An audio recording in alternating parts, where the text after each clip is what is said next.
I run my speaking things a little bit different just because I know personally when I was in college, I didn't necessarily like being talked at a la presentations all the time. So I really like to run an interactive experience. So those who are on the call, you actually get to experience that in real time. For everybody else who's going to watch this on YouTube or whatever this cut up on IG or anything, they'll get they can reach out to me directly. But that's just kind of how I run things. So it is a very uh, rock star-esque, I'll call and everybody answers type of situation. So, I really love to open a room up with just like some icebreakers. And basically, I love to know, again, that whether this would be students or staff, what school did you go to? What sport did you play? And I won't date anybody who's on staff, but what year are you in school? So let me see. I believe we will start at the bottom of my list, which is going to be KT. Are you available to talk, KT?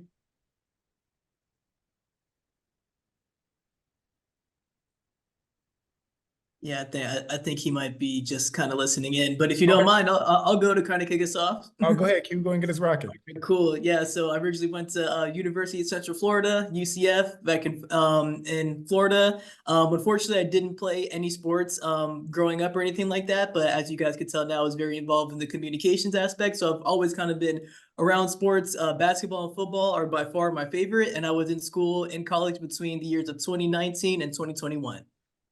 All right. Perfect. Sounds good. Angie, you are up next on the totem pole going down the list. I will do just that. So I went to the University of Kansas. So for someone talking about basketball, that's a little bit of my wheelhouse. But we're coming up with the football scene, so watch out. And I was a student athlete at the University of Kansas. I was there in 2014. Very involved in SAC, so I'm very excited to be working in this capacity, kind of getting back down to my roots. And I truly believe the reason I am here today is because what I was able to do on campus in SAC with not only my fellow student athletes, but the administrators that oversaw it. So that's me. Hey, now we appreciate that. Anybody who understands the journey will understand what all of this is about. Absolutely. Blake, you're up next. Cool. Hi, Chris. Thanks for joining us. Blake Simon here. I went to University of Pittsburgh, Pitt for undergrad, and then I went to Tulane for law school, and now I'm working at the Big West, not an athlete. That's that. We all a part of the same family at the end of the day. Dan, go ahead. Hey, Chris, great to have you here. Thanks for doing this. Excited to hear the presentation. I'm an Illinois State undergrad. I was with the basketball program as the head basketball manager during my time there. I ended up getting my master's degree at Ohio University. I am a tennis, baseball, basketball former player, so three-sport kind of guy. But that's who I am and commissioner of the Big West now. So excited to hear the presentation. All right, perfect. Sounds good. Chloe, you are our lone person on video. I appreciate it. In 2024, I thank you. Yes, of course. I'm happy to be here. Thank you for joining us as well. I'm Chloe Clark. Went to LMU for undergrad and USC for grad school. I wasn't an athlete actually, but I grew up as a dancer, have two brothers, so kind of was immersed in that world, got knowledge in that sense, and graduated from grad school in 2022. All right, perfect. Sounds good. All right, between KT, Kaylee, and Sarah, is anybody available to speak?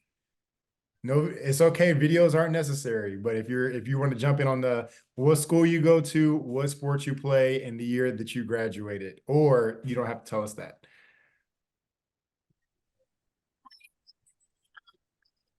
Sophomore at University of Hawaii at Manoa, and I am a swim and dive. Awesome. All right, perfect. Sarah, welcome to the video party.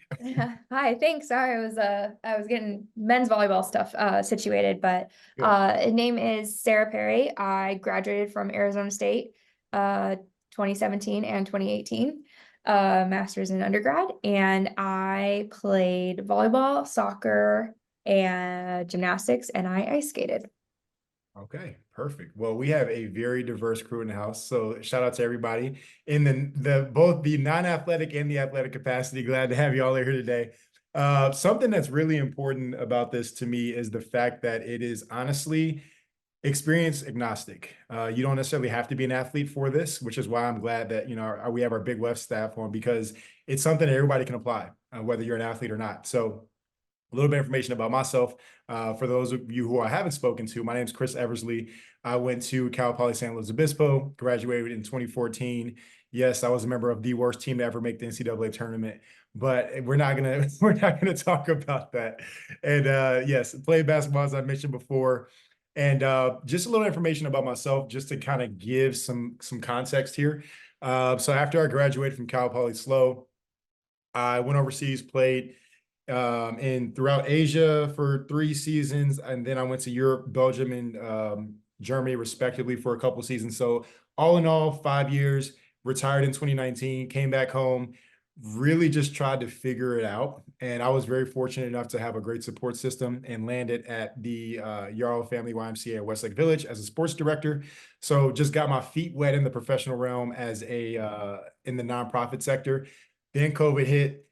Got laid off, spent a couple months really just trying to understand. Like, it was my first time in my life in terms of drawing sports parallels, right? I had been laid off, so I had been cut from the team per se. So really just trying to figure it out, and then was hustling, living down here in LA, just working at a restaurant, working in tech sales.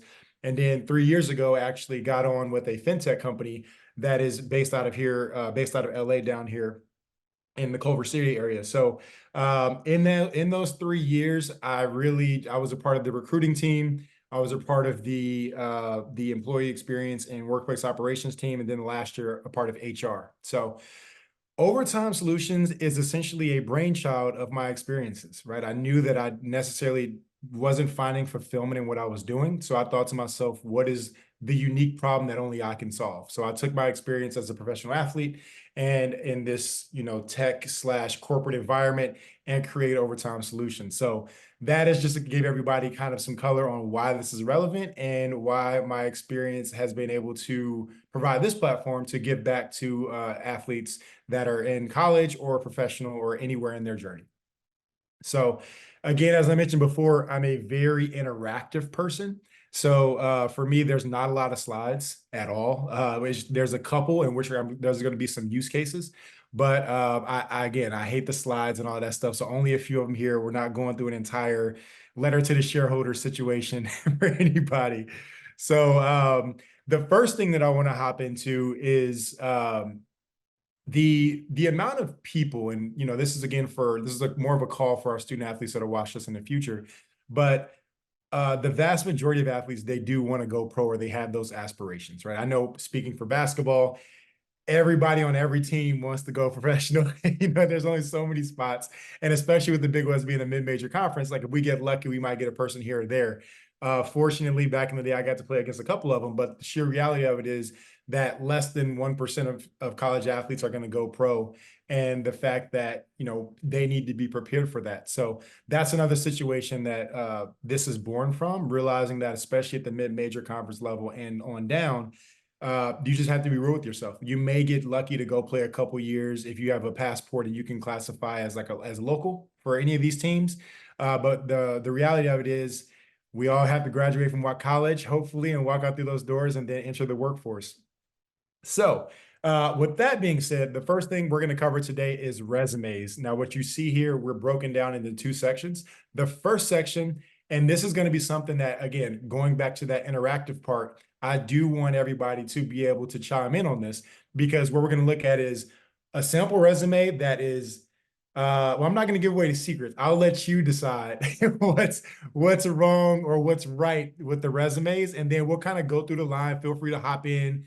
I don't know if Zoom has a raise hand feature like Google, but feel free to just chime in and then we'll kind of go through. All right, sound good? All right, perfect. Well, our first suspect is Jane Smith from Anytown, California. This is an interactive exercise. So this is Jane Smith's resume. Feel free to chime in on what do we think about Jane and what she's put on the table for us. Not a lot. Yeah, I'm trying not to laugh, Chris. So this is fair. This is fair. All right. So we have not a lot. Quite laughable, Dan says. What else? Let's dive into some specifics. What do we see here that is really off-putting? So, Chris, I'll say objective. You know, a lot of people put an objective on there, and objective just normally doesn't meet the position that they're applying for. And I would think in this objective, that's what everybody in the world wants.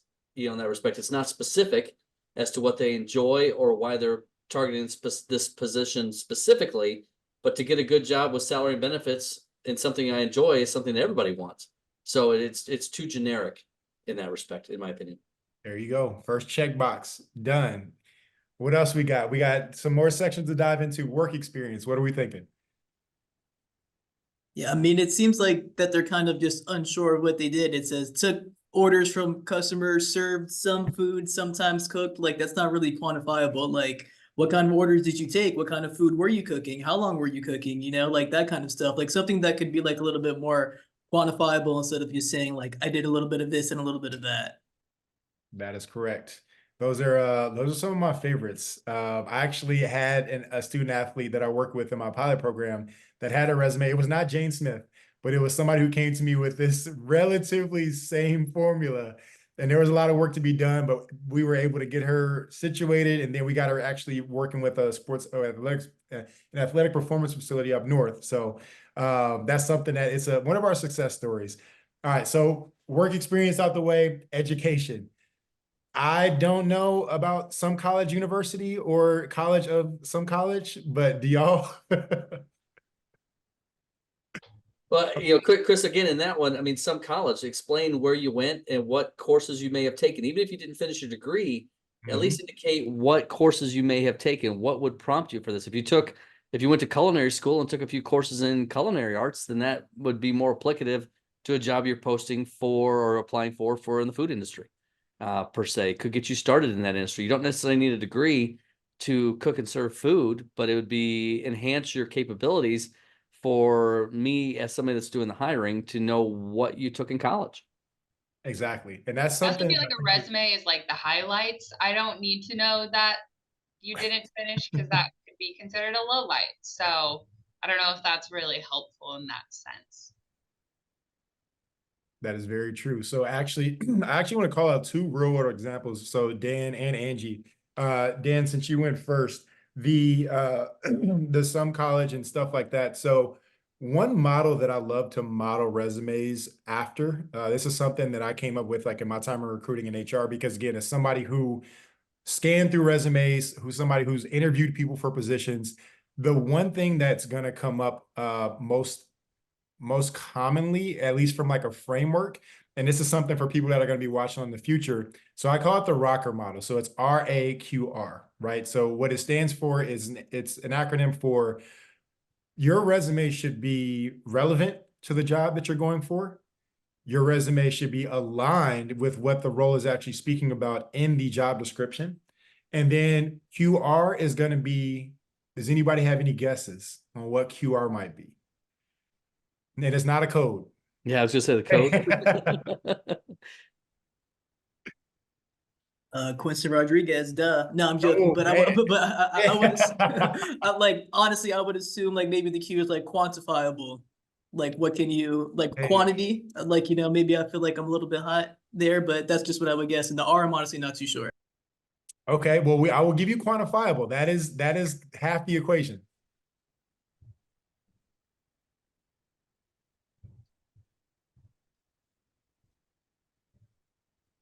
All right. Results comes to mind. I will hop in and say it is results. So quantifiable results is the one big thing. It's like the cherry on top, because it's going to show employers, hey, I was able to take X and then drive it to whatever percentage. How did you make an impact on a previous organization or a previous experience? So that as a recruiter, I know I'm not just hiring somebody who took orders from customers. Well, how many orders did you take? What were your SLA times? Did you drastically improve the customer satisfaction survey? You know, that type of stuff. As an employer, those are the things that I want to see, right? So that's kind of just touched on the Rocker model that we're going to talk about a little bit later on. But last section right here, skills. What do we think?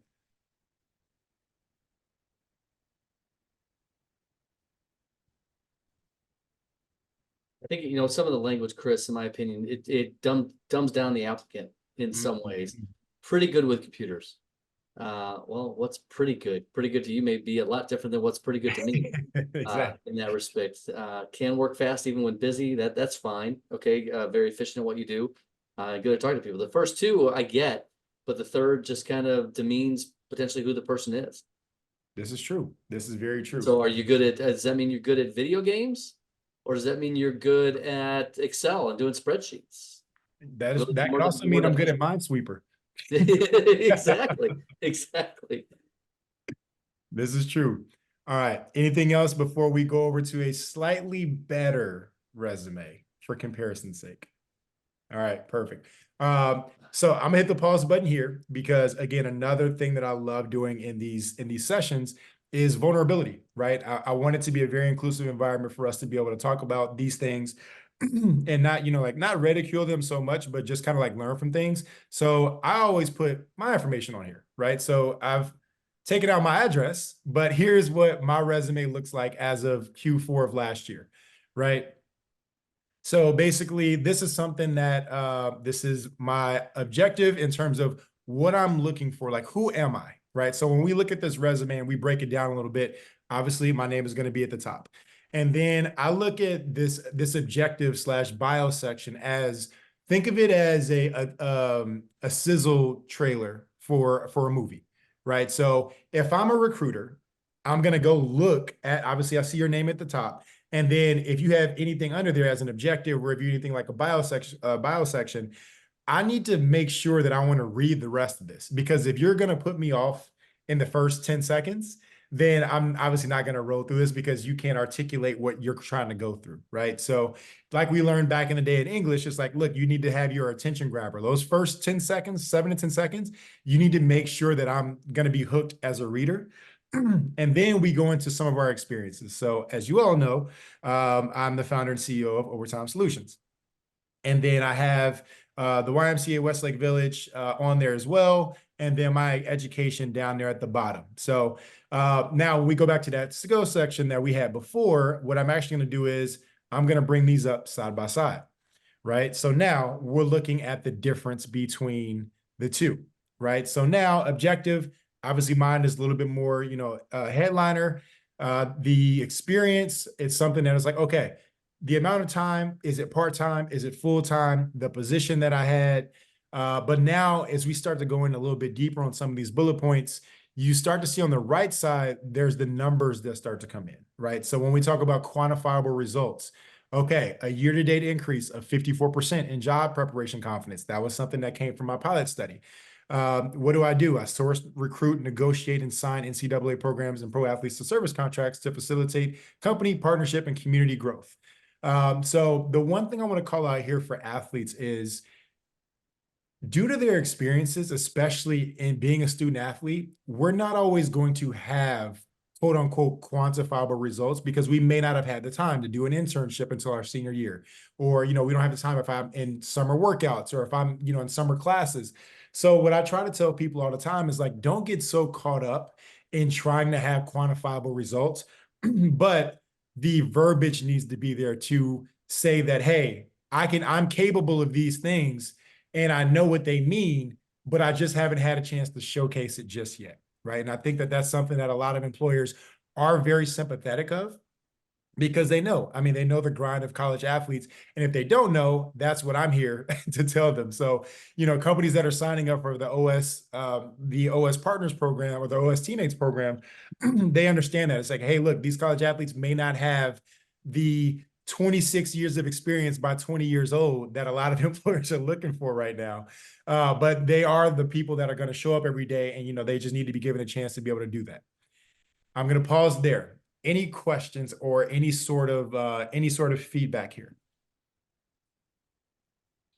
Not necessarily feedback, but I know working with student athletes previously, that was always the first question of, well, I haven't done anything. Like, what do I need to put on my resume? Well, you did manage 20 hours of athletic related activity along with a full course load. So I know there are some numbers that you can use, But to your point, you don't need to stress about that because as a whole, I think society understands the taxing environment that student athletes are asked to perform in, and they know that that will translate into the workspace. That is very true. I think that's something too. So those buzzwords, right? So where student athletes may not be able to quantify a number, say if that first bullet point will knock out that managed 20 hours and all of that stuff. But again, some of those buzzwords that we think about, managed, ideate, those words that are really going to light up a recruiter because that this person is very they're very time management, like that type of stuff. So kind of going back, I'm not sure if I believe y'all can see it. But the hard skills on the right? So that's where we talk about some of these skills that an athlete will be able to, think about what they've done. So for athletes, it could be any sort of thing as simple as grit, as like a soft skill or leadership or communication. By the time an athlete is a senior, I mean, more times than not, they're going to be very versed in computer programs. So at least Microsoft Office and Microsoft Suite, Google Workspace, that type of stuff that can really sort of bridge that gap to be able to help people understand that, hey, look, I'm capable. I just have to get into the workplace to have the experience, which is why what Angie said is so important. So Chris, can I add one thing here? Yeah. So one of the things that I think changes a little bit relative to current, I mean, this changed since you were a student athlete just 10 years ago. You look at now student athletes at the time, and this was always a challenge I had with getting resumes from student athletes was I know the time commitments. I know the courses, study halls, practices, training time, all the things that you have to do as a student athlete. You generally didn't have time to go out and get a job, in that time period. So it was always a challenge when you got a resume from a student athlete and they didn't seem to have a lot of experience. So I agree, the hard skills, the soft skills, the languages, the things that can be thrown onto a resume are fantastic. But one of the things now that's changed in the space is also name, image, and likeness and the things that you can do in that space. So as student athletes that are listening to this have opportunities for name, image, and likeness, those are things that they can look at relative to NIL and their resumes at the same time is what did you do in the NIL space? Marketing, public speaking, personal appearances, those type of things that they could add to their resumes now as a student athlete. Don't leave those type of skills off a resume because those are things that could really help you land an opportunity, whether it's for an internship in sports management or a position at a company that you're really excited to go work for. So it really provides that opportunity now in the NIL space, provides some great opportunities for student athletes that they may not be thinking of when they look at NIL opportunities. That's a great point. I think that's something that, I'm not going to say I'm a little salty, but I'm glad the next generation of athletes are getting their due. But that's a great point because a lot of companies, honestly, with NIL being as big as it is and as it continues to develop, it's even starting to reach outside of the sport realm, right? So like if it's a company that's in business or even some sort of, you could have a founder who may have been an ex-athlete who was biomedical engineering, right? But they're going to understand the concept of NIL because they're, a former sports person. So don't short yourself on the NIL stuff. To Dan's point, if you are an athlete that has NIL deals and you've dealt in that space, most definitely put that on there. And with that, the last part of the rocker model applies, like quantifiable results. If you can put numbers to that and like, hey, I spent this amount of time in public speaking, or I was able to manage the X, Y, and Z, like those are the things that we're going to make up for your lack of quote unquote traditional work experience. Good points, Chris. All right. And then just a little icing on the cake, education. Unfortunately, I didn't go to some college. I finished all of college. So, Angie, I'm going to come back to you on this one. So, as we see down here, again, very straightforward. But again, having my degree, what was my GPA, senior class award nominee, these are the types of things that people will be able to look up. In terms of like just being education, like I can put my sports stuff on there. Yeah, like it's fine. But a lot of our athletes, I want them to be able to highlight their academic success in tandem with there being a student athlete. So, Angie, the reason I said that is because so on my old resume a few years ago, I started at Rice University in Houston, and I transferred to Cal Poly. And on my resume, I actually had Rice listed, and then I just put incomplete. I got flagged by multiple recruiters. They said that is bad, big red flag. Or as kids now are going to say, the ick. It was a resume ick. None of that going on.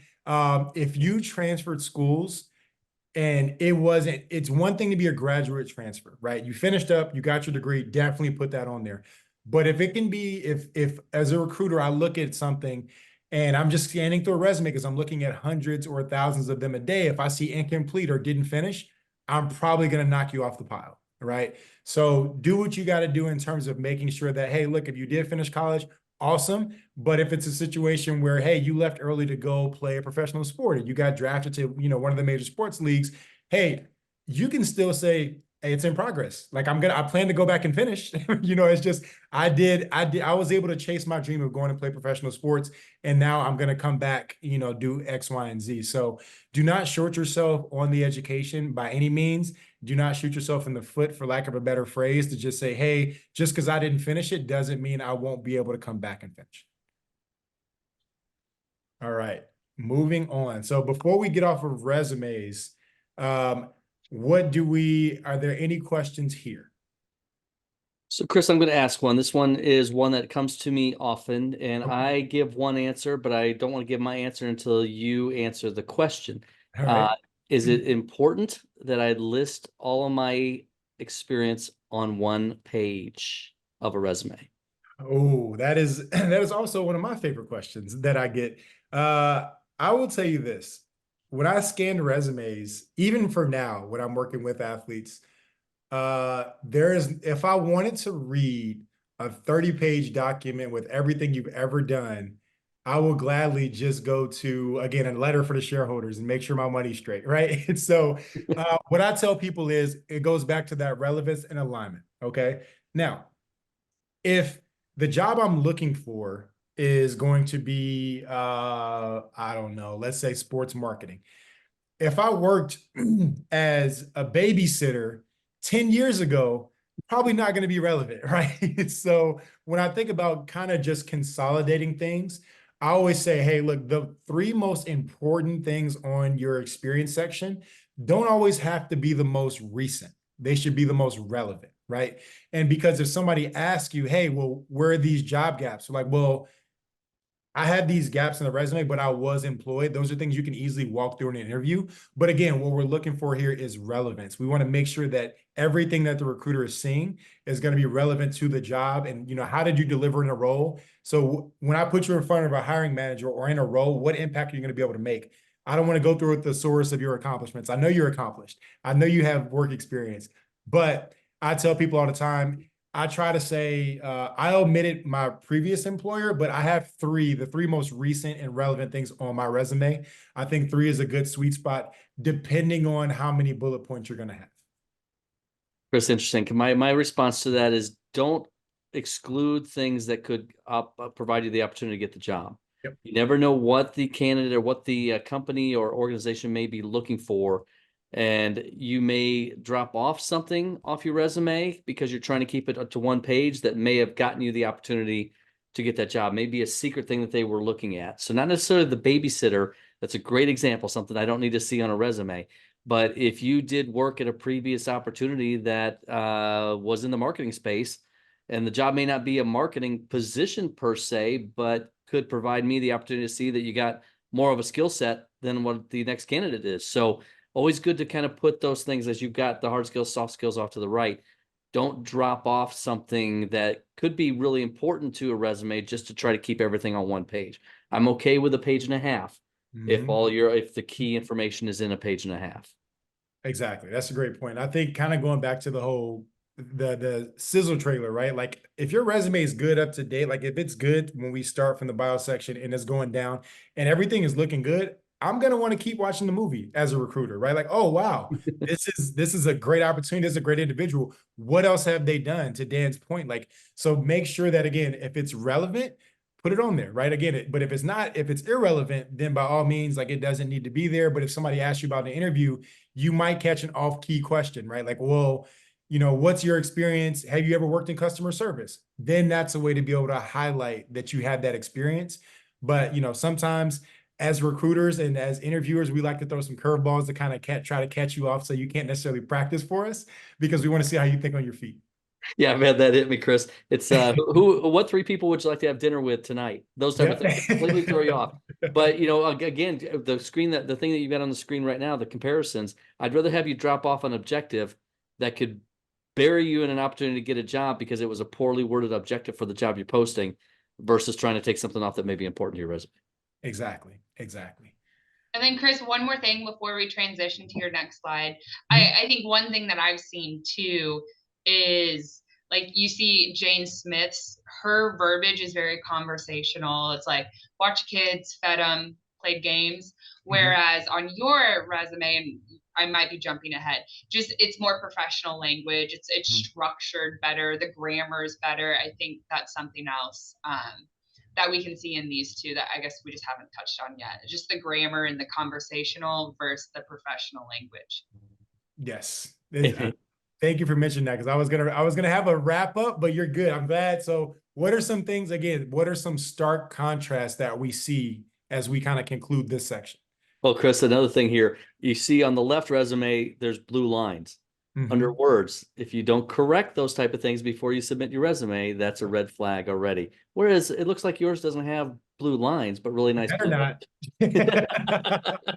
And I'm in the wrong space if they do. building off Dan's comment, and I saw this all the time.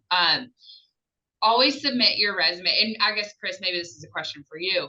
I prefer resumes in a PDF format, not a Word document.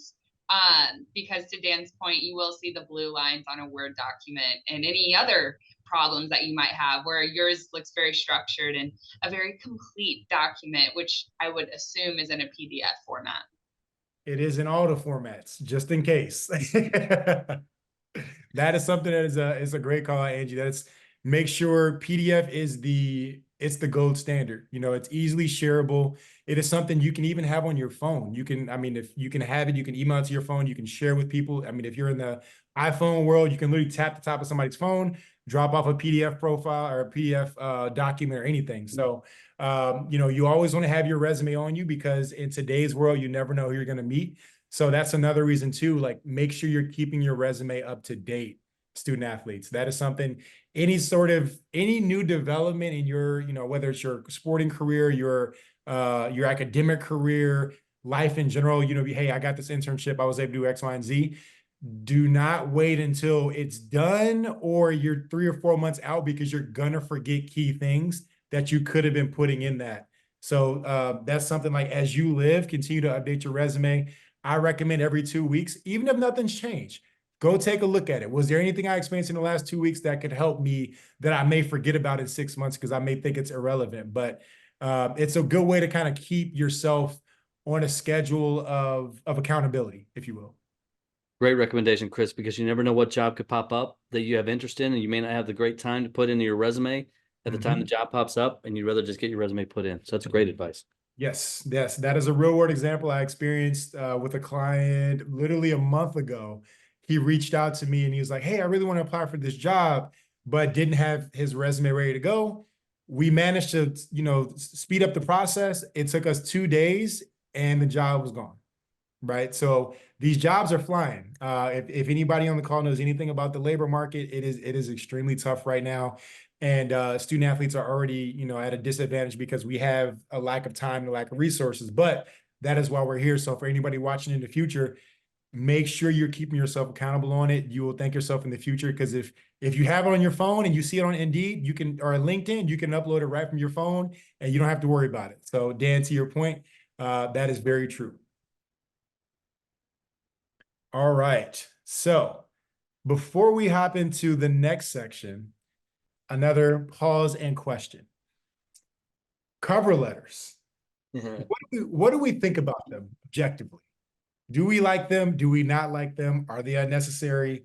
Are they the overture to the long movie? What do we think about knee-jerk reactions to the cover letter?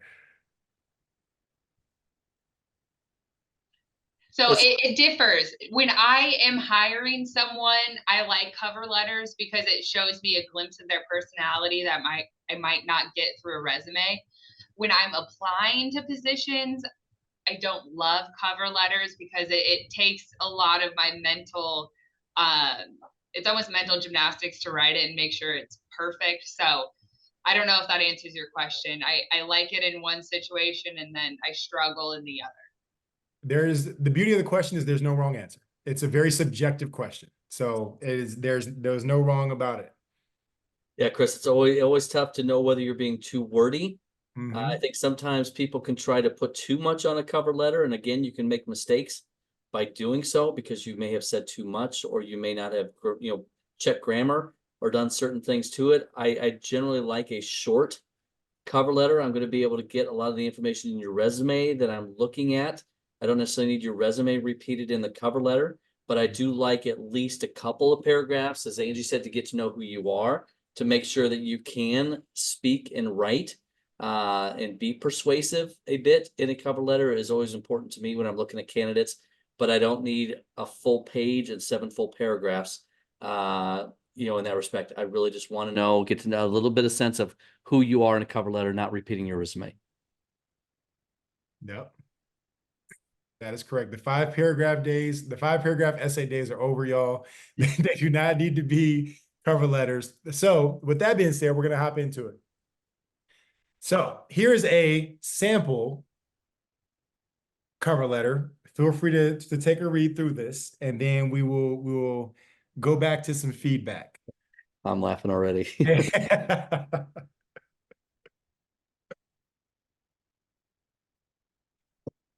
And this is actually Jane's brother, Joe Smith. So it runs in the family. The Smiths need some work. The Smith family's a little struggling. Yeah.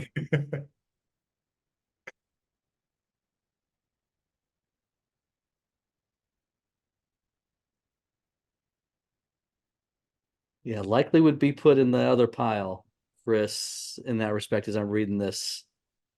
They would have lost me after the intro. Yeah, seriously, that's just what I was about to say. I feel like the lead here is just not what we're looking for. Dear hiring person, that kind of just shows that, like, you didn't really take any time to like double check the staff directory, see who's doing the hiring, see kind of what the position entails. So like that's kind of a big turnoff right there. Like, dear hiring person, like at least like, if you don't know the name, like I want to do something like this, but put like Mr. or Mrs. But like I don't know, like that's just crazy. Like I feel like it definitely needs to be addressed to somebody. And if it's not to somebody, then maybe the company that they're trying to apply for. This is true. So I want to hit the pause button there because Q, that is actually something that is very important for anybody on the call that's going to be listening now or in the future. Do your homework on the job and the company that you're applying for, right? So if you have access to LinkedIn, you can go and you can see people at the company. If you have access to LinkedIn Premium, and this is not a plug or anything, but you can actually see who the hiring manager is. Who are the recruiters? Like that type of stuff. You can see, okay, how do I stack up against other candidates in the pool? Those are very important things to do. Go to the company website. What is their mission? What is their runway? What's their funding history like? How do they make money? Like all of these different types of things make sense for you before you go looking for a job. Because at the end of the day, the last thing I want anybody to do out there is, oh, I have this awesome opportunity. I went to the website. I love the mission. I'm going to submit a resume. And they go to Crunchbase and they realize that the company has 3 months of runway left and you're probably not going to be employed for very long once you do get the job, right? So doing your homework on your employer or the job applications is the most important thing. The one thing I do love about LinkedIn and other forums or other websites are when you go to the job application, you can actually just click on the company name and it'll take you and show everything, right? It'll show you the history, it'll show you the growth, that type of stuff. So utilize these tools. LinkedIn is free for everybody to be able to use. So but Q, that's why I wanted to call out. We can hop back into Joe's cover letter. A critique, if you will. I think language, it's been okay, I guess. I'm ready for something new. I don't think an employer, particularly somebody that's looking to hire you, is excited about you saying that you're letting down, bashing your previous employer. I'm ready for something new. In that respect. It's pretty used to be a cashier, but that's boring. Again, this seems like elementary school type cover letter in many ways. Not a lot of thought put into it, just a flat out text message type cover letter in many ways. This is Surprised true. there's no emojis on it, Chris. That's Hey, kind you of know, what? Almost these 2024 people out here acting different. So I wouldn't be surprised. My personal favorite about this is the last sentence. I'm available whenever. Like I love that. I found that to be extremely comical. But yeah, so the thing about it too, and this is kind of going back to Q what you were saying about just starting from the top with how you address things, right? You're hiring person. If you don't have, if we want to be gender neutral, there's a lot of ways to do that that's still respectful. If you wanted to do like not hiring person, but addressing something as like to whom it may concern is very professional, right? It's still widely acceptable in a lot of circles. That's personally how I choose to accept. That's personally how I choose to address mine. If I don't know who I'm speaking to, if I know who the hiring manager is, or if I've been a direct referral and I know who I'm going to be dealing with, then obviously you can address it to that person. But there are formal ways to be able to do that. And that's something that I think is very important to make sure that similar to our resumes, our verbiage is going to be very important. So in line with what we've been doing already in today's talk, here is, I omitted the company's name. It's just in bold blank.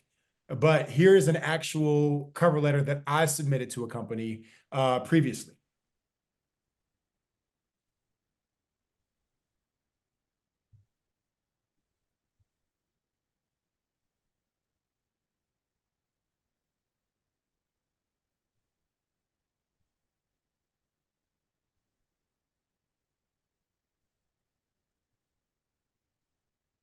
Hey, Chris, question. Yes. In here you put, I've created ERGs. So I was thinking like in situations like that, like I don't know what an ERG is, but whatever, like acronyms or whatever. The first time you use it, do you recommend that you write out the full thing, or is it something if it's common within the space that you don't actually need to? Does that make sense? No, absolutely, absolutely. So in my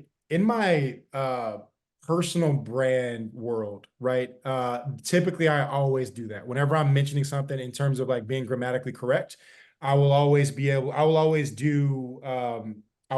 that known, right? Like, so for example, in every press release for Overtime Solutions, the first time I always say Overtime Solutions, and then I put in parentheses OS. So then afterwards, when I say OS, you know what I'm talking about.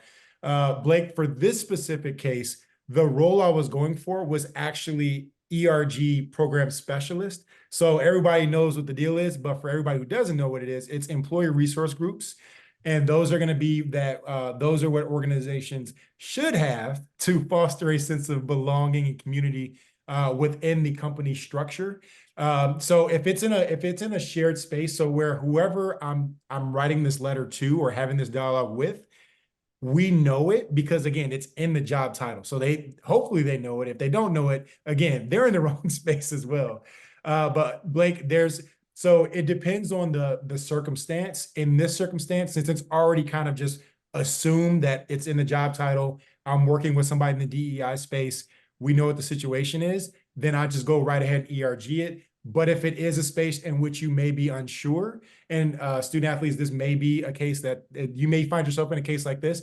If you're ever in doubt, just do it anyway.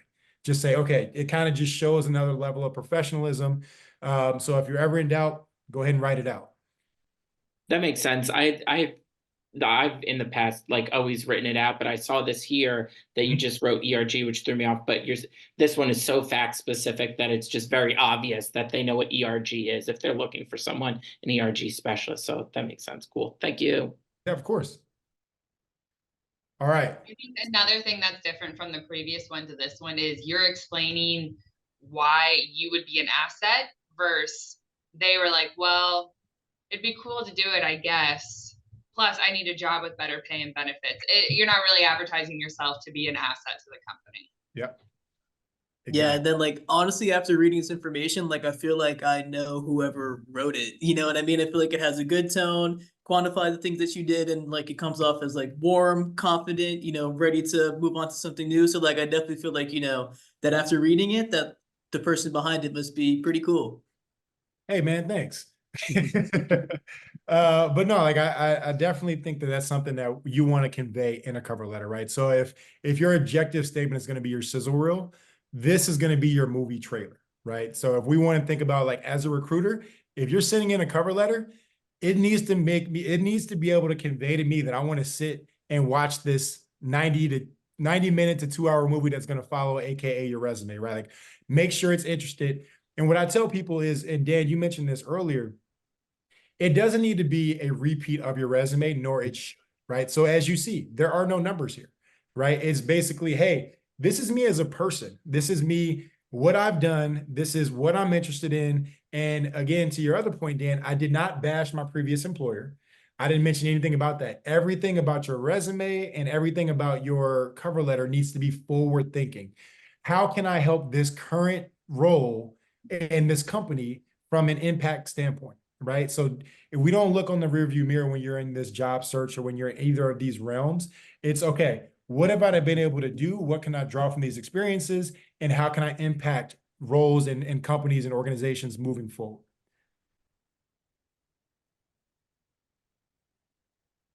And Q, to your other point, I think you should always be able to, you want to convey your personality in a cover letter.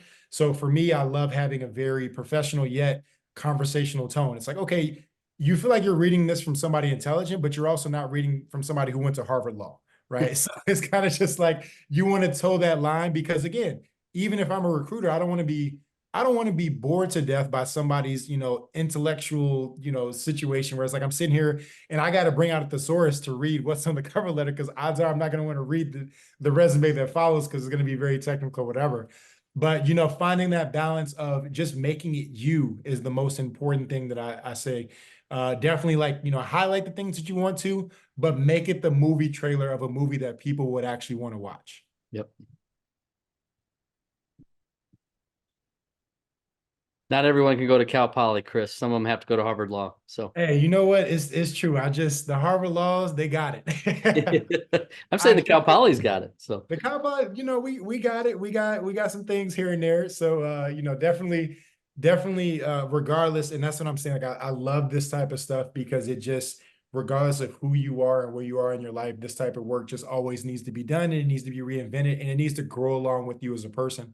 So kind of on that note with these cover letters, it needs to be very individualized to what you're going for, right? And I think, Angie, you kind of hinted on this as well. It's like, okay, your resume, for the most part, it's going to stay structurally the same. You'll be able to pull a lot from like the experiences.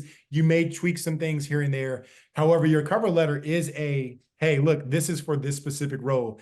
Please, please, please, if there's one thing besides the rocker method that I want y'all to remember is do not just have one blanket cover letter. It is something that will land you in that other pile quicker than you can imagine. So make sure that these cover letters are personalized. As you can see, it is not a dissertation. It should be a few paragraphs that just explains why you're interested in a role, how you can impact it right away, and why you're looking forward to working with this group of people as soon as you can. absolutely. All right. Well, that is all. That is pretty much it on the content front. Again, like I super short on the slides, but I did want to take the last 10 minutes or so, if it ends up being less, to hear from y'all. If we want to get some questions that we want to make sure are heard, because of people that have to watch this in the future. We've been doing a pretty good job of sprinkling some stuff in here and there, but this is just a formal block of time for anybody who hasn't had a chance to speak yet, to question and answer. Chris, I'll throw one out and let's hopefully Kaylee or somebody else may have a question, but references. If the job doesn't ask for them, do you submit references regardless? So I honestly live on both sides of the fence on that one. Just because I've had direct experience with both. References, you can never go wrong with references, right? So it's a situation where, if you want to put them in, especially if they're really strong, then by all means put them in.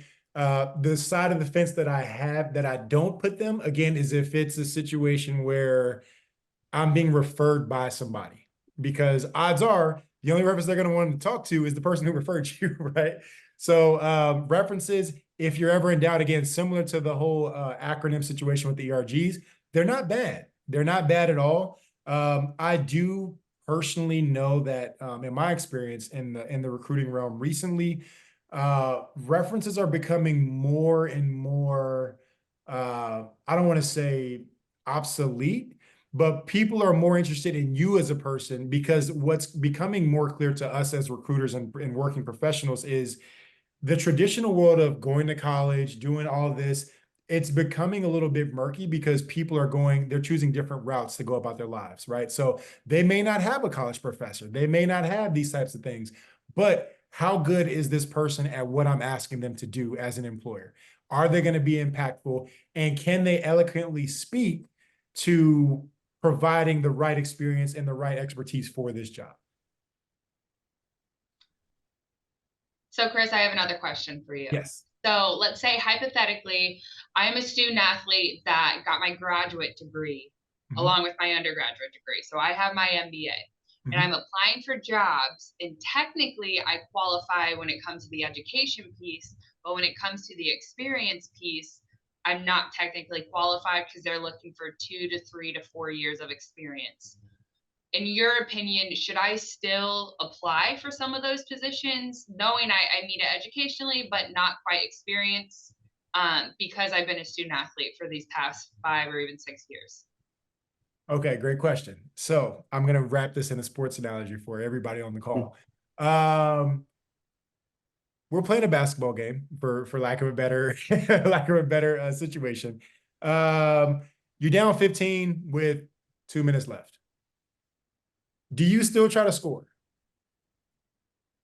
Right? Like, you have to, because there's a shot clock, right? So that's what I try to tell people. I'm like, just because you think you're quote unquote out of the game doesn't mean the game stops, right? So I've applied for plenty of jobs where they've asked for 10 years of experience and have still gotten recruiter calls back because A, they thought I was crazy, but B, they thought there's like, no. And kind of going back to what I was mentioning before, employers now more than ever are open to a vast majority of different experiences. We're slowly, well, I'm not even gonna say slowly anymore. We're quickly moving away from the traditional requirements of you have to have a college degree, you have to have this amount of years of experience. There was again, another real world example, a company it's based in San Francisco. I applied to them. I sent them the resume that I shared with y'all, and they wanted 6 to 8 years of professional experience in a specific realm, right? Submitted the resume, still got a call the next week, and they were just straight up. They was like, hey, we know you don't have the 8 years of experience, but you were a professional athlete. You were a student athlete. We can teach you the hard skills, but we can't teach you leadership. We can't teach you teamwork. We can't teach you communications, right? So when I tell student athletes or just professional athletes in general is never shortchange your experience, because while everybody else was on campus and getting to go to their different, like different meetings or different groups and all these different things, you were also gaining life experience, although it wasn't the same one-to-one.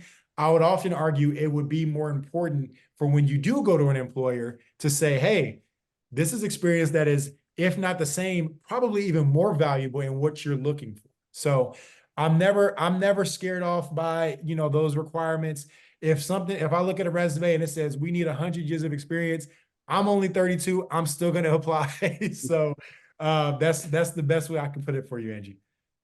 And the worst they can say is no, Chris, is what I tell people. Apply. The worst they can say is no. Chris, I'll ask you this one, and this is social media.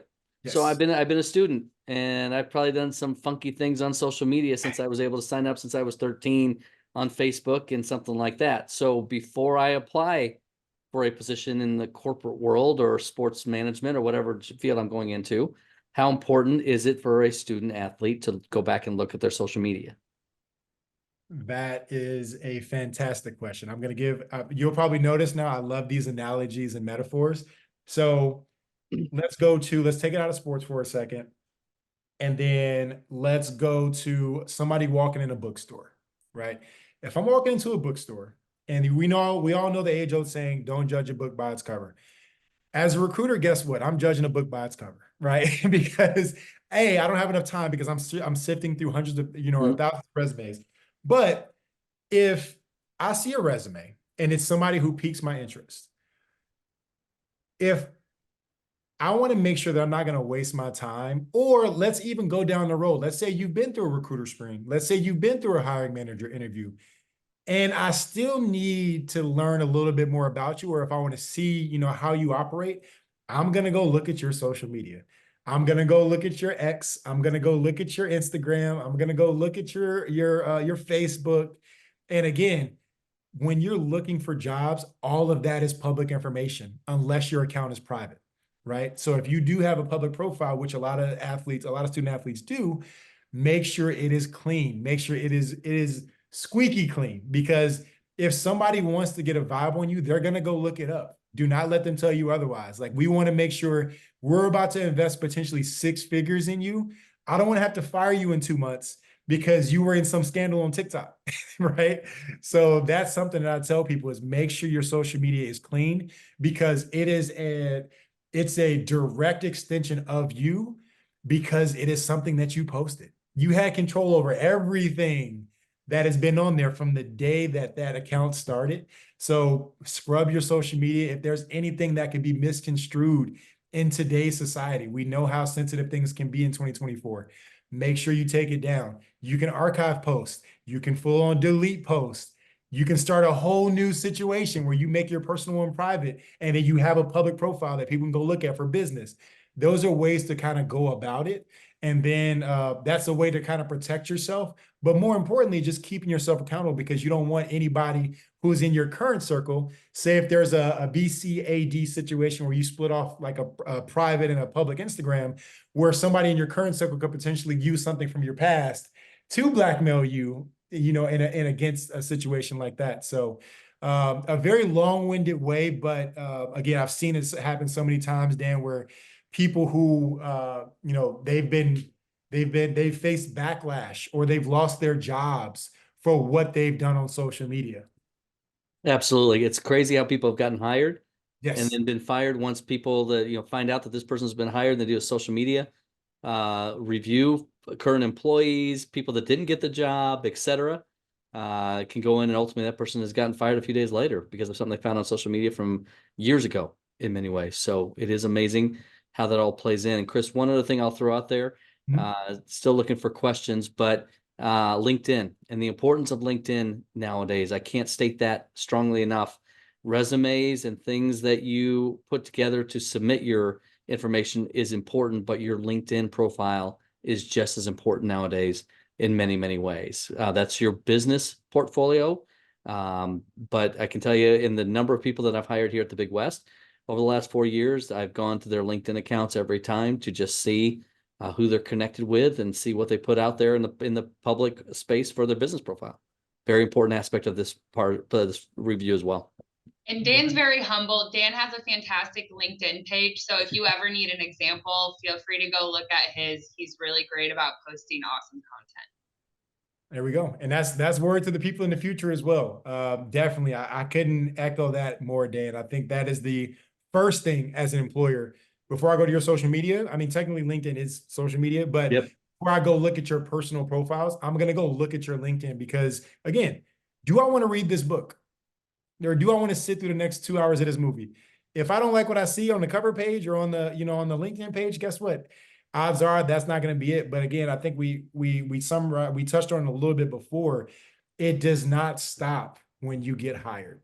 Yep. You have to make sure you stay on your best behavior, because again, I've seen situations firsthand in which people on the job that are excelling at their job, like top of the food chain, they're bringing in the numbers, all of that, get fired because they do something stupid on social media.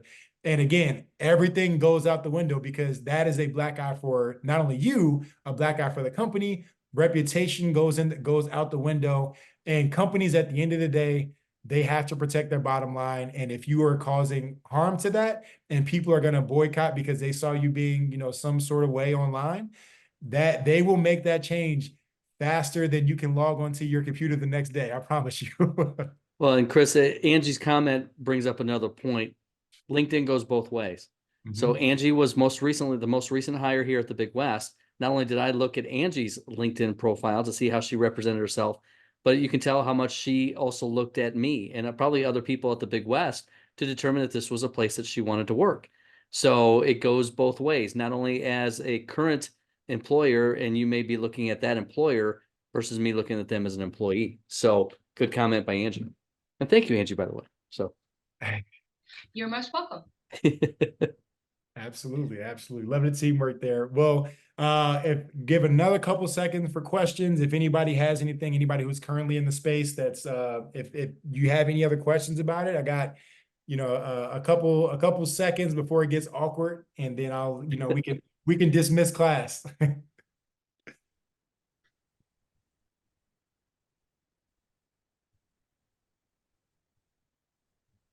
All right, perfect. Well, if that is the case, we are all good. I appreciate everybody on the call for being a part of this. Thank you for, again, making this an interactive experience for everybody in the future. Feel free to reach out to me on LinkedIn, to people on the team on LinkedIn. All of us have very professional LinkedIns, from what I understand. If you want an example to go in, Dan's will still be active whenever you're watching this. So Angie, shout out to you for that one. But most importantly, again, like I said, I can't thank you all enough. I mean, the Big West is obviously home for me. It has been for the last, 14, 15 years. So I definitely appreciate y'all for helping me make this happen. Q, thank you for being a driving force behind this. Dan, thanks for putting together the entire curriculum and, at the commissioner spot. Angie, welcome again to the team. Blake, Chloe, thank you for being a part of the team as well. And that's pretty much all I have, and looking forward to helping some of our student athletes in our conference get a chance to do some special things beyond the sport. Well, Chris, on behalf of the Big West, thank you for your time today. I think we all learned a great amount of information from you. You are truly a great representation of a student athlete in the Big West and a highly successful graduate of the Big West. So thank you on behalf of your conference, and we look forward to seeing you again soon. So thank you so much.